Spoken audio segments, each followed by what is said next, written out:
Let's talk for a second about sales history. I've done lots of research and I've studied this stuff, but way back in the day, there was a guy named E.K. Strong, and he was the one that designed the ADA method. And what he did, he was sort of the originator of professional selling. He wrote the theories of selling in the Journal of Applied Psychology, and he was the one that invented, the probing, the closing, objection handling. And this was used until today. People still take this training. And so in the 70s, what they invented was professional buyers. And why did they invent professional buyers?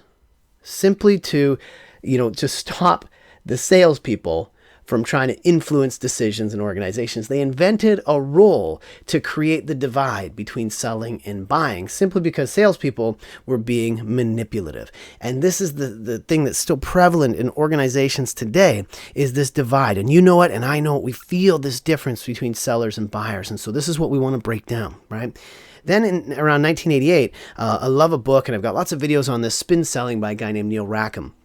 And this was sort of in that era of the consultative selling method, where we asked a lot of questions.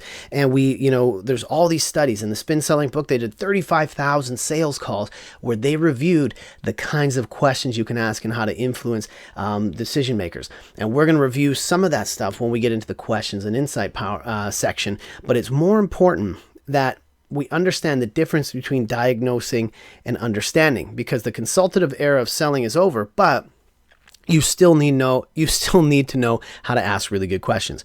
Then around 2011, there was a great book I read on the Challenger sale, another book on insight selling. And this is really about, the days of the relationship selling is over, where you could just go in and build this relationship and people would give you business.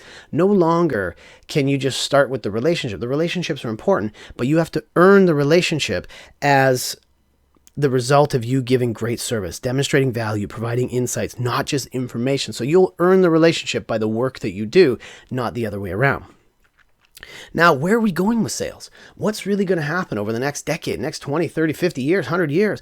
Really what we need to understand is, what's the real dialogue? What really needs to happen in the buyer and seller conversation? We can strip away all this BS, all this stuff that's going on. We can reduce the complexity, rebuild trust, and create real conversations, because people want to buy your stuff. People want to buy from you. People want you to come and get you to help them solve their problems. And that's really what we're going to be looking at, is how do we build this stuff long term?